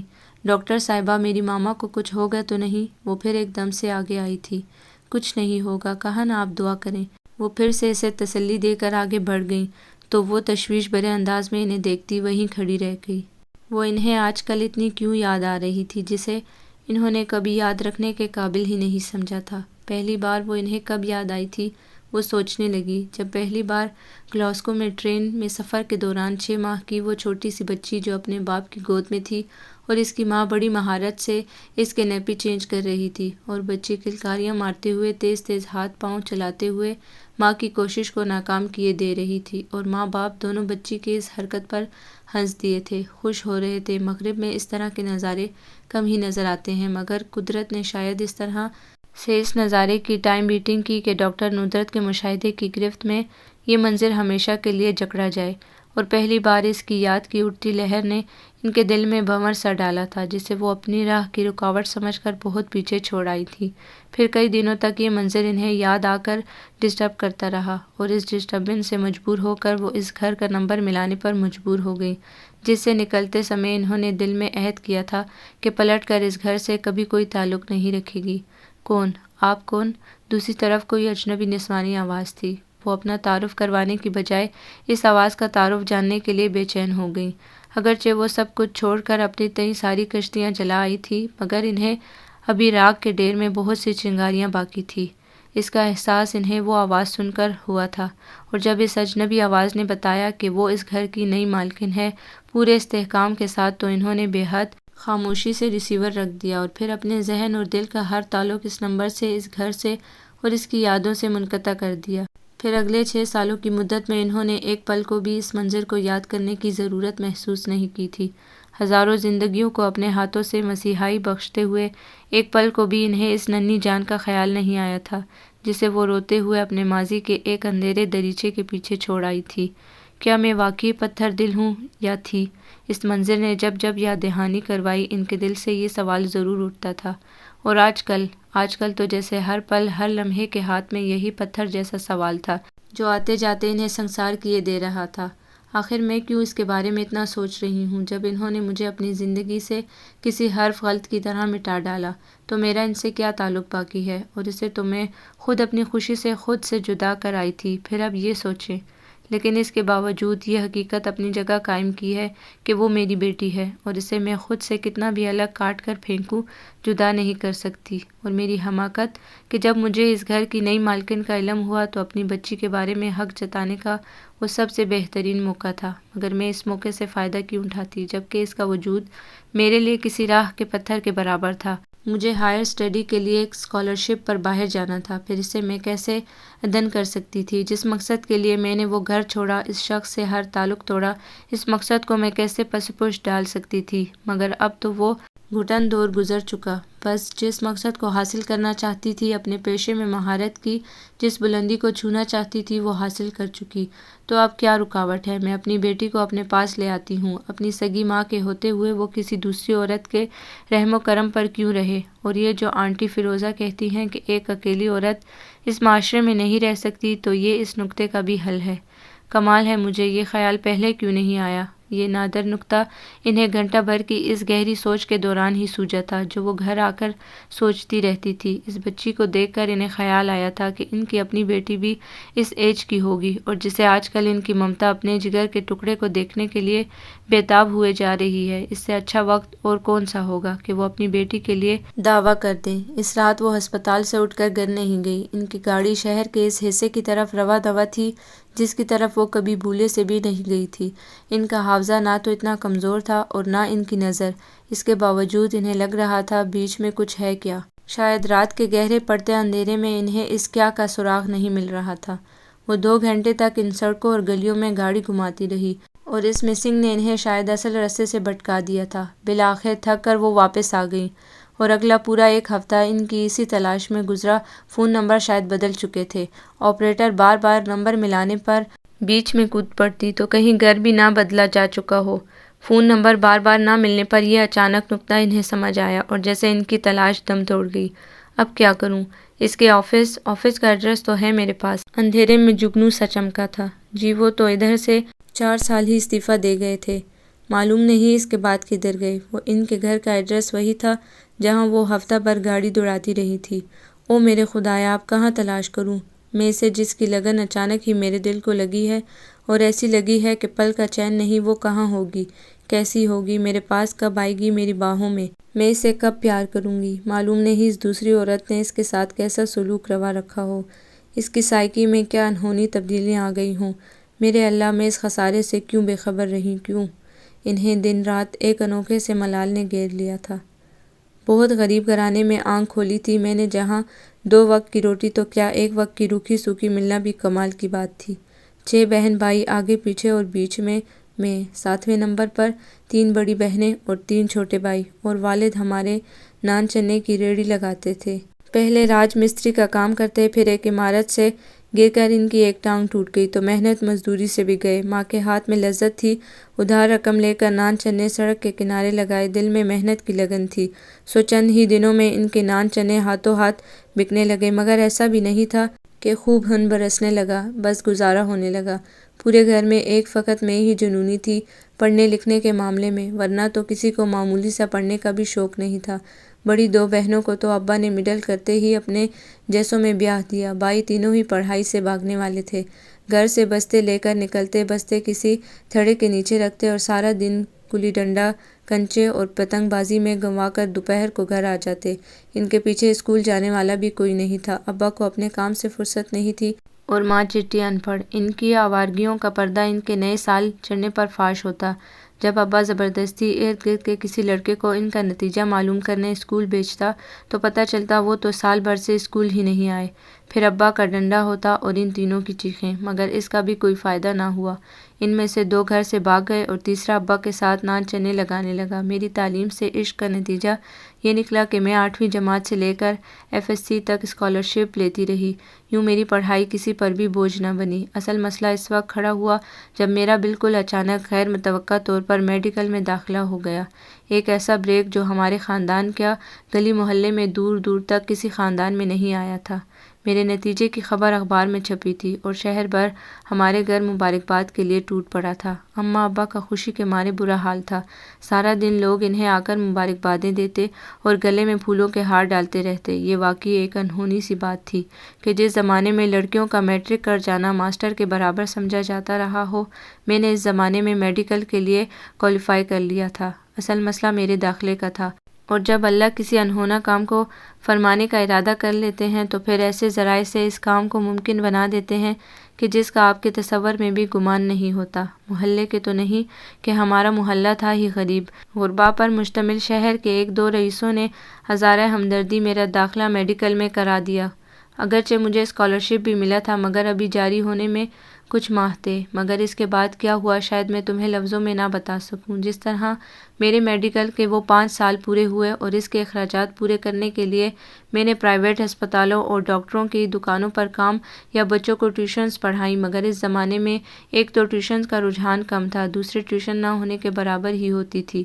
اس کے علاوہ ماں کی محنت مزدوری، ابا کی ڈبل ڈیوٹی، میرا اسکالرشپ، بس اللہ کے فضل سے کسی نہ کسی طرح میرا MBBS مکمل ہو ہی گیا۔ اب مسئلہ ہاؤس جاب کا تھا۔ سفارش کے بغیر اچھے ہاسپٹل میں جگہ ملنا ناممکن تھی۔ میرے سب کلاس فیلوز نے اپنی اپنی اپروچ کے ذریعے شہر کے بڑے ہاسپٹل میں جگہ بنا لی، اور میں مت پوچھو اس دن مجھے اپنی کم مائگی اور غربت سے کیسی نفرت محسوس ہوئی۔ اس دن میں نے دل سے دعا کی کہ میرے اللہ، اگر کسی کو غریب پیدا کرنا ہو تو اس کے دل میں اس کی اوقات سے بڑھ کر خوابوں خواہشوں کا جہان نہ آباد کیا کر، یا پھر اسے پیدا ہوتے ہی کسی حادثے کا شکار کر دیا کر۔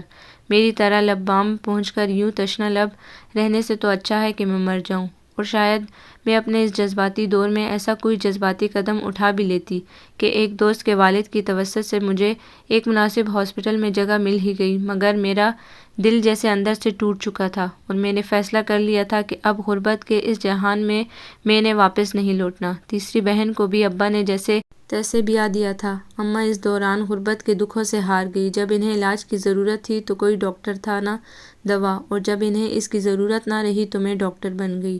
اور ابا کو بھی شاید اتنی ہی مہلت تھی کہ مجھے کامیاب کر جائیں۔ میرا ہاؤس جاب مکمل ہونے کے ایک دن بعد وہ اچانک ہی سوتے رہ گئے، اور میں ایک ڈاکٹر ہونے کے باوجود اپنے ماں باپ کے کسی درد کا مداوع نہ کر سکی۔ میں ہاسٹل میں آ گئی۔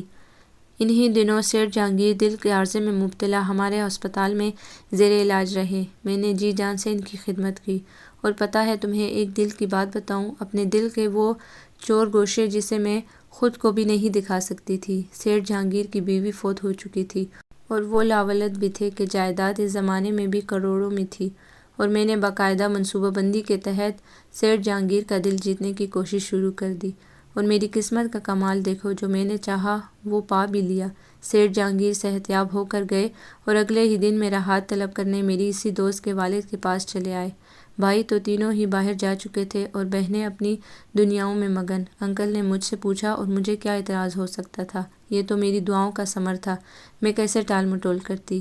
اگلے ہی ہفتے بیگم جہانگیر سن کر اس شاندار کوٹھی میں آ گئی۔ مجھے لگا میں نے اپنی زندگی کے ہر مقصد کو پا لیا، جو چاہا جیسے چاہا مجھے مل گیا۔ مگر یہ دنیا ہے، یہاں ایسا کم ہی ہوتا ہے، بلکہ شاید ہوتا ہی نہیں کہ آدمی باکمال بامراد زندگی گزار سکے۔ تمہیں پتہ ہے میں نے سیٹھ جہانگیر سے شادی کیوں کی تھی؟ وہ رکی۔ ان کے پاس ڈھیروں ڈھیر پیسہ تھا۔ میں نے سوچا ان کے پیسے کی مدد سے اپنا ایک شاندار کلینک بناؤں گی، ہائر اسٹڈیز کے لیے باہر جاؤں گی، اور طب کی دنیا میں مجھ سے بڑا گائنیکالوجسٹ اور کوئی نہیں ہوگا۔ اور حیف ان حسرتوں پر اور خواہشوں پر جن کے پیچھے ہرس اور طمع ہوتی ہے۔ انہوں نے کہا، عشرت میری ایک بات آج سے ہماری زندگی کی اس اولین ساعت سے اپنے دل کے سب سے محفوظ گوشے میں محفوظ کر لینا کہ ہمارے خاندان میں عورتیں جاب نہیں کرتی۔ ہم لوگ یہ گوارا کر ہی نہیں سکتے کہ ہماری عورتیں ٹکے ٹکے کی نوکری کے لیے دوسروں کی غلامی کرتی پھریں۔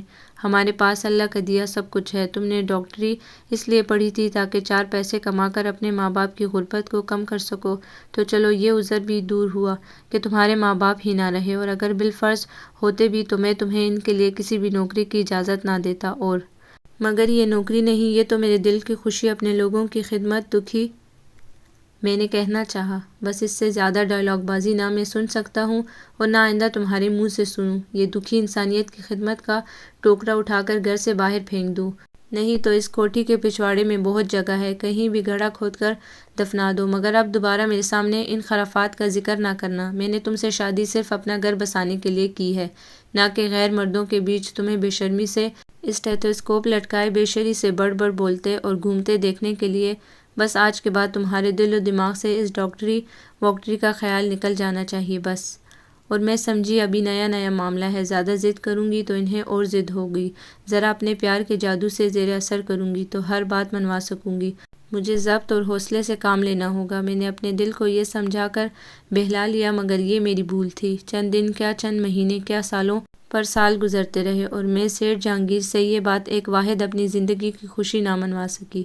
آہستہ آہستہ میرے اندر کی پرجوش سرگرم متحرک ڈاکٹر عشرت مرتی چلی گئی، اور اس کی قبر سے ایک مردہ دل خاتون خانہ عشرت جنم لیتی گئی۔ میں یہ نہیں کہتی کہ ہاؤس وائف بیکار ہوتی ہے، اس کے کام کسی گنتی شمار میں آتے، مگر ایک پروفیشنل ڈگری رکھنے والی قابل عورت کو گھر کی رسی سے باندھ کر ہاؤس وائف بننے پر مجبور کر دیا جائے تو پھر اس سے بڑا اور کوئی ظلم ہو ہی نہیں سکتا، ریاست پر بھی اور لوگوں پر بھی اور خود اس عورت پر بھی۔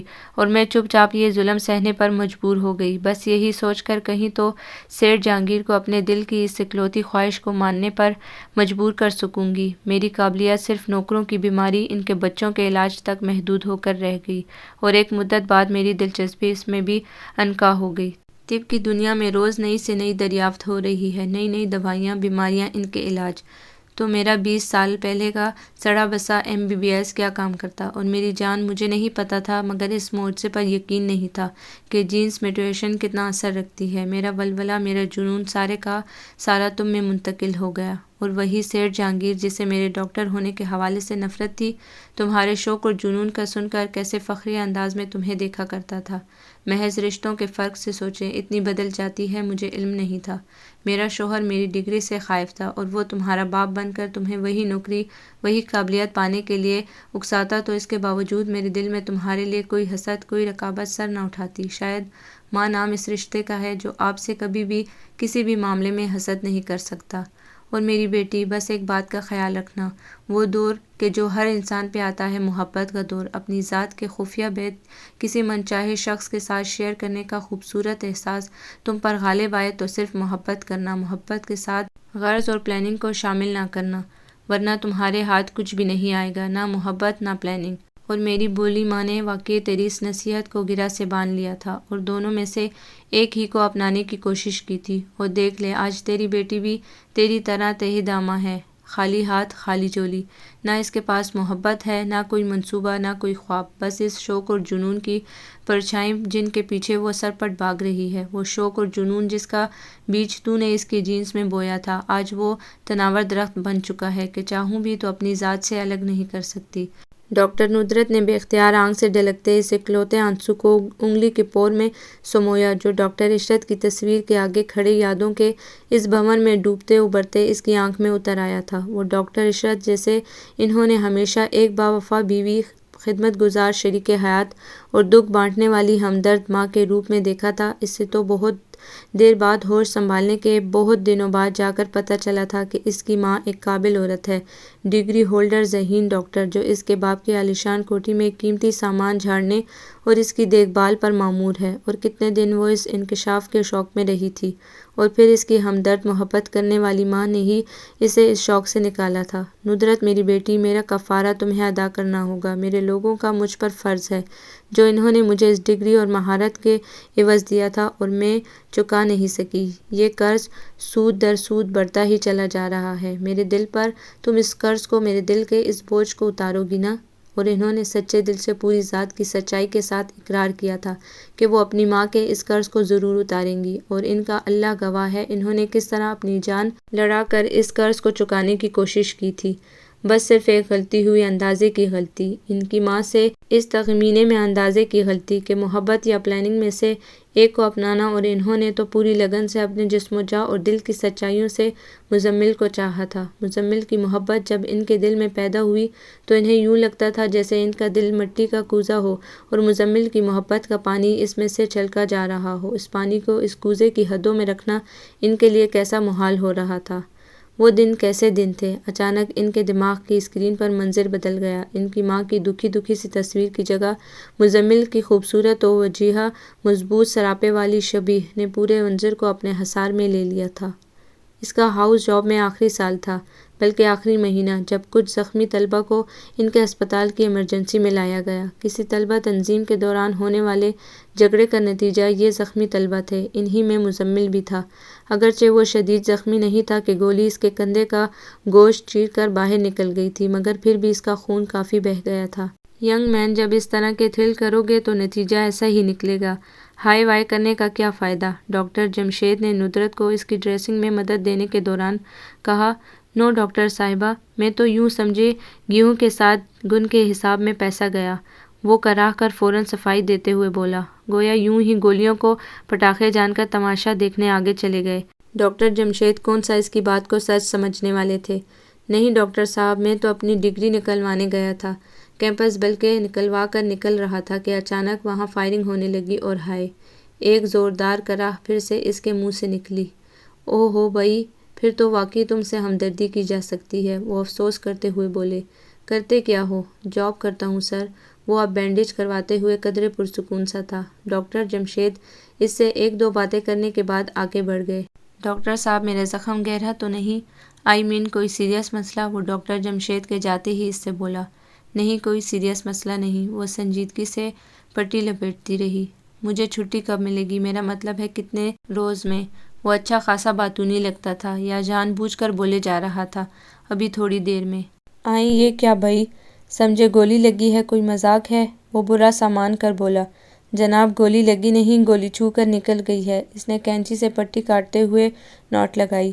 تو گویا آپ لوگ چاہتے تھے مجھے گولی لگ جاتی۔ بھئی ہم کیوں چاہیں گے بھلا خدا نخواستہ آپ کو گولی لگتی، وہ چڑھ کر بولی۔ کم از کم آپ کو تو چاہنا چاہیے، وہ یکدم اس کے چہرے کے پاس ہو کر بولا۔ وہ پزل سی ہو گئی۔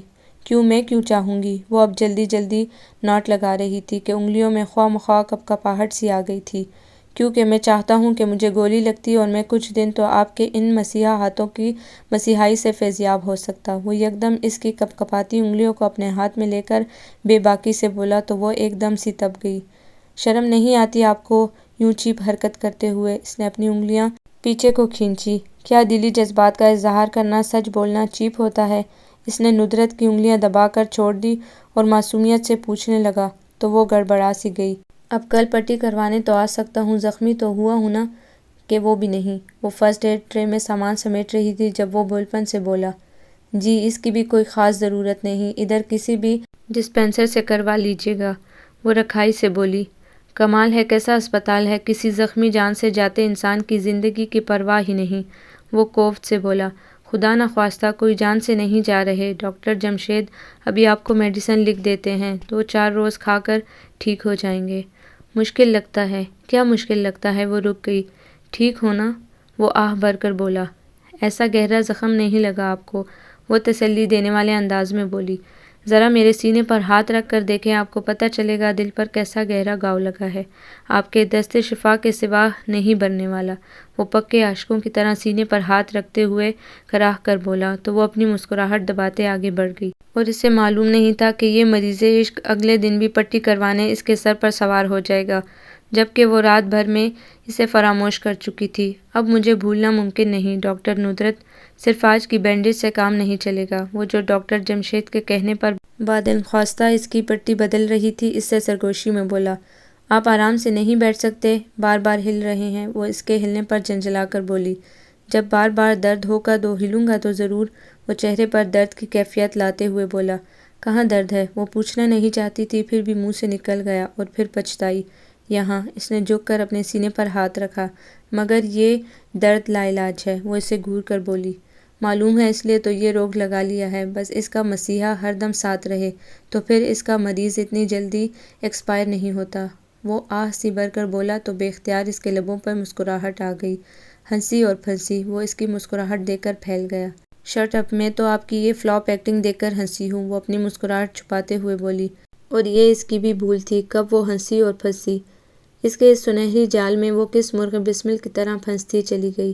محض تیسری ملاقات میں وہ مزمل کی محبت کے آگے اپنا آپ ہار بیٹھی تھی۔ پہلا اعتراض بھی ممی نے کیا، میں نے تمہارے باپ کی دولت دے کر اسے شادی کی، تم کیا دے کر اس پر ریجھ رہی ہو؟ نہ دولت، نہ اسٹیٹس، اور نہ وہ تمہارے جتنی قابلیت رکھنے والا۔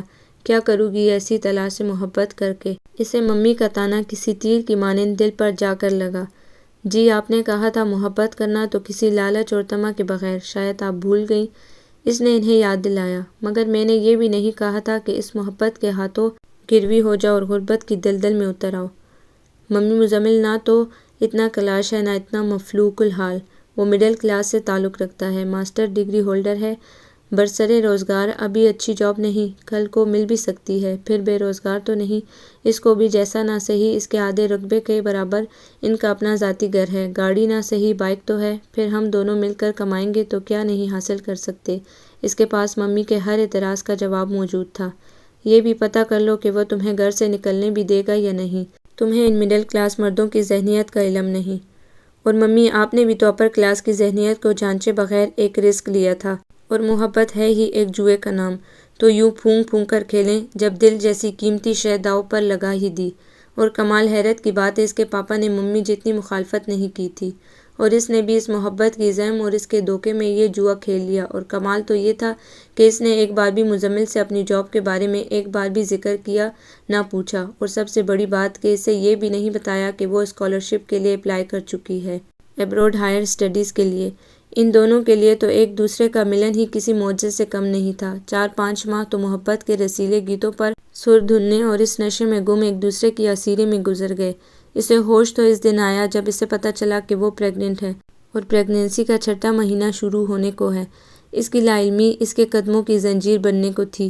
ابھی وہ اس بے وقت کی مصیبت سے نجات کا کوئی طریقہ سوچ رہی تھی کہ اس کا اسکالرشپ پر ہائر اسٹڈیز کا ویزا منظور ہو گیا۔ فقط 6 ماہ کے اندر اسے کلاسز جوائن کرنی تھی۔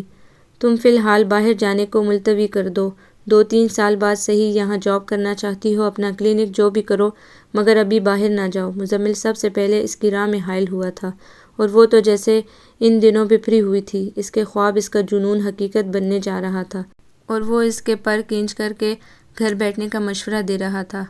بلکہ میں تو یہ کہوں گا کہ ابھی تم فی الحال 2-4 سال تک، جب تک بچہ چھوٹا ہوگا، جاب بھی نہیں کرو۔ اس کے بعد وہ مزے سے اس کے پاس لیٹا، اس کی پیشانی پر پڑے بالوں سے کھیلتے ہوئے اسے مشورے دے جا رہا تھا۔ اسے ندرت کی پریشان زلفیں تو نظر آ رہی تھی، اس کی پیشانی کے گہرے بل نظر نہیں آ رہے تھے۔ وہ ایک دم سے بھڑک اٹھی۔ تم مڈل کلاس ذہنیت کے مرد میری ذہانت، میری قابلیت سے جیلس ہو، مجھے ماں بنانے کے چکر میں میرے سالوں کے اس جنون کو کریش کرنا چاہتے ہو، مجھے گھر میں جاہل عورتوں کی طرح ہانڈی چولہا کرتے دیکھ کر، اور یہی مشورہ دن رات مجھے تمہاری ماں دیتی ہے کہ عورت کا اصل مقام اس کا گھر ہے، اس کا شوہر، اس کے بچے۔ کیا تم نے جب مجھ سے شادی کی تمہیں نہیں پتا تھا کہ میں کیا ہوں، میرا جنون کیا ہے؟ اور مزمل نے یکدم اس کے لبوں پر ہاتھ رکھ دیا۔ آہستہ آہستہ بات کرو، یوں چیخ کر اپنی قابلیت کا اعلان کرو گی تو کون یقین کرے گا؟ اس کی نگاہوں میں صاف تمسخر تھا۔ وہ اس نئی مصیبت سے جان چھڑا کر جلد سے جلد باہر جانا چاہ رہی تھی، اور خود میڈیکل کی طالب علم ہوتے ہوئے اس حقیقت کو جھٹلانے کی کوشش کر رہی تھی کہ یہ ایسا اب ممکن نہیں۔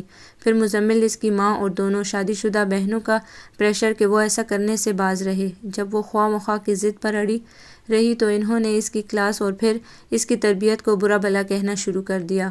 وہ جو محض اس ضد میں منتظر تھی کہ مزمل سے ایک بار پیار سے علیحدگی میں سمجھائے تو کم از کم وہ ڈلیوری تک آرام سے رہ سکتی ہے، اور بعد میں وہ مزمل کو بھی اپنے ساتھ باہر لے جائے گی، مگر ان لوگوں کی گھٹیا باتوں اور طعنوں سے اس کا دماغ اور خراب ہوتا چلا گیا۔ ممی، اس کی ڈھارس تو بندھاتی کہ تم خواہ مخواہ اس سے ایشو بنا رہی ہو۔ اگلے سال چلی جانا، تمہیں اسکالرشپ کی کیا ضرورت ہے؟ تمہارے باپ کی اتنی دولت ہے کہ تم ایسے 10 اسکالرشپ افورڈ کر سکتی ہو، مگر اس کے دماغ پر تو ایک ہی سودا سوار تھا، ڈسٹنکشن کے ساتھ ڈگریوں کا ڈھیر حاصل کرنا۔ وہ چھوٹی سی ہاتھ بھر کی بچی کیسی کمزور روئی کے گالے کی مانند تھی، جو اس کے جلنے، کڑنے، لڑنے جھگڑنے اور اپنے پراپر دیکھ بھال نہ کرنے کے باعث ٹائم پیریڈ پورا ہونے کے بعد پیدا ہونے والی بچی پری میچورنگ رہی تھی۔ ندرت نے تو اسے ٹھیک سے دیکھا بھی نہیں، پیار کیا کرتی۔ اس کی اس حرکت پر مزمل کو اور غصہ آ گیا۔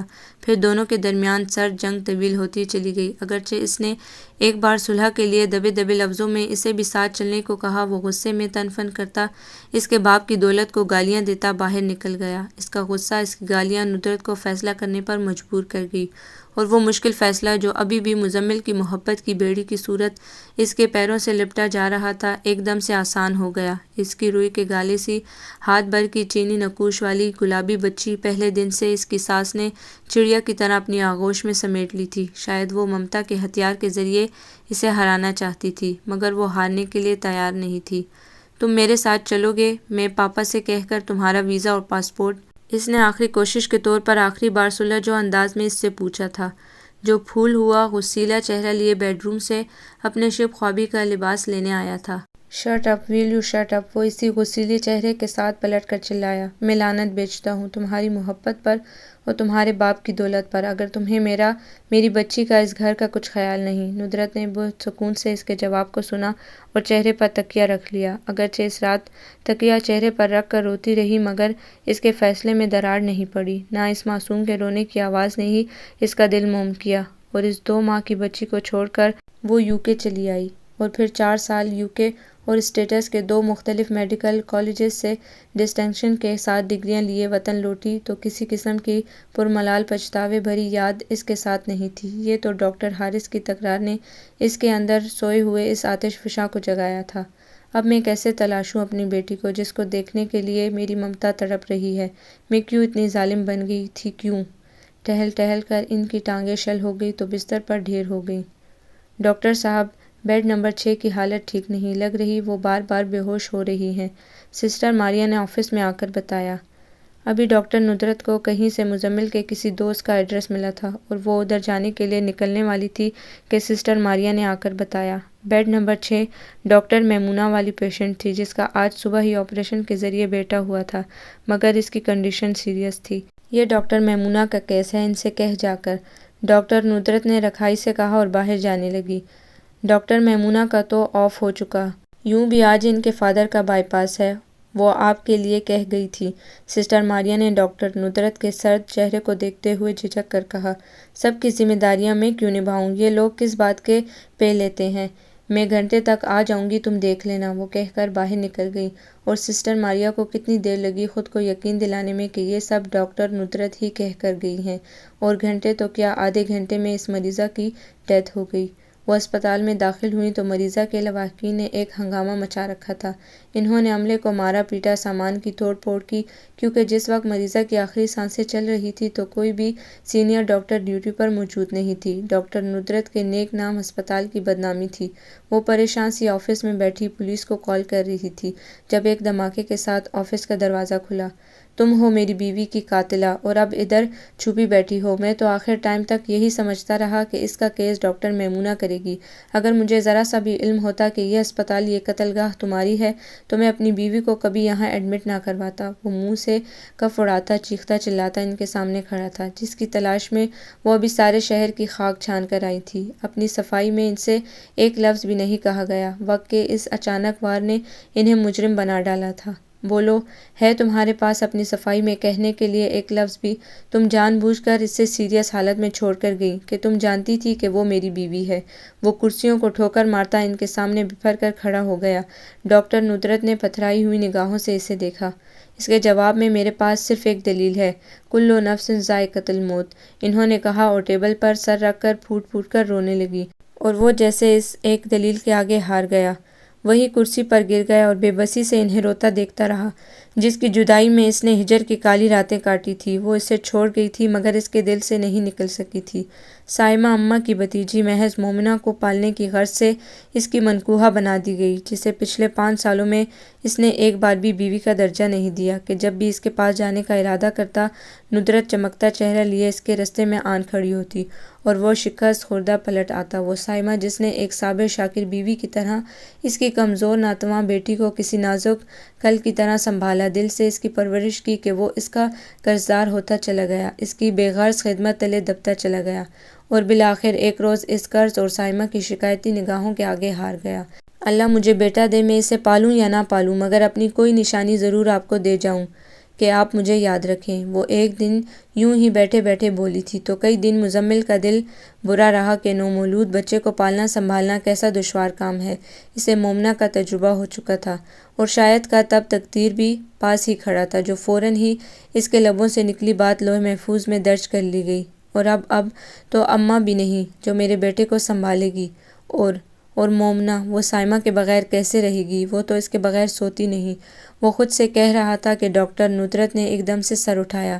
کیا مومنہ، تمہارے بیٹے اور تمہاری زندگی میں میری کوئی گنجائش نکل سکتی ہے؟ سوال اس قدر اچانک تھا کہ مزمل فوری جواب نہیں دے سکے۔ وہ کیسے کہتا کہ وہ ان کی زندگی سے گئی ہی کب ہے جو گنجائش پیدا ہونے کا سوال ہو؟ اور تمہارا یہ جنون، یہ پروفیشن جس کے آگے کوئی بھی رشتہ تمہارے لیے ضروری نہیں، بے اختیار اس کے لبوں سے نکلا تھا۔ کیا ابھی بھی تم کہو گے کہ میرا یہ جنون میرے دماغ کا خلل ہے کہ جب میں خود کو ماں بننے کے امتحان میں ڈالنا چاہتی ہوں، دونوں امتحانوں سے بیک وقت سرخرو ہونے کے لیے، کیا تم میرا ساتھ نہ دو گے؟ اور پھر مجھے صائمہ کا قرض بھی تو اتارنا ہے جو اس نے میری بیٹی کی پرورش کر کے میرے ذمہ لگایا۔ کیا تم اجازت نہ دو گے مجھے کہ میں ان گمگشتہ دنوں لمحوں کو دوبارہ پا سکوں، ایک ننھے فرشتے کی پرورش کر کے جو میں نے اپنی ضد میں کھو دیے تھے؟ وہ بڑے ہی مشتاق لہجے میں سینکڑوں حسرتیں لیے پوچھ رہی تھی۔ معلوم نہیں مومنہ تمہیں قبول کرے گی یا نہیں، وہ نگاہیں چرا کر بولا۔ شاید تم ہی مجھے قبول کرنا نہیں چاہ رہے۔ وہ تھک کر مایوس سی کرسی پر گر گئی۔ اسی وقت پولیس کی نفری دروازہ کھول کر اندر داخل ہوئی۔ میڈم، کیا آپ ان لوگوں کو شناخت کر سکتی ہیں جنہوں نے یہاں ہنگامہ کیا اور توڑ پھوڑ کی؟ ڈی ایس پی پوچھ رہا تھا۔ نہیں ڈی ایس پی صاحب، میں ان لوگوں کو شناخت نہیں کر سکتی، اور اگر کر بھی سکتی ہوں تو نہیں کروں گی کہ ان کا غصہ بہرحال بے جا نہ تھا۔ آپ کی آمد کا شکریہ، اب ادھر آپ کی ضرورت نہیں، تھینک یو، ڈاکٹر ندرت نے اٹھتے ہوئے کہا تو آفیسر سر ہلا کر باہر نکل گیا۔ مزمل بھی اس کے پیچھے نکل گیا۔ کیا مجھے میری بیٹی سے نہ ملواؤ گے؟ وہ بے قرار سی اس کے پیچھے لپکی تو مزمل نے مڑ کر ایک شکایتی نگاہ ان پر ڈالی اور آگے بڑھ گیا۔ اس بار پہل مجھے ہی کرنی ہوگی، کہیں اور دیر نہ ہو جائے۔ وہ سوچتی ہوئی آفس میں آ کر اپنی چیزیں سمیٹنے لگی۔ ابھی زندگی کے دامن میں بہت سی آزمائشیں تھیں، مگر انہیں خود پر، اپنے اللہ پر اور اپنی اس غمگشتہ محبت پر یقین تھا جو برسوں بعد ان کے دل میں بیدار ہوئی تھی کہ وہ ان آزمائشوں سے سرخ رو ہو جائیں گی۔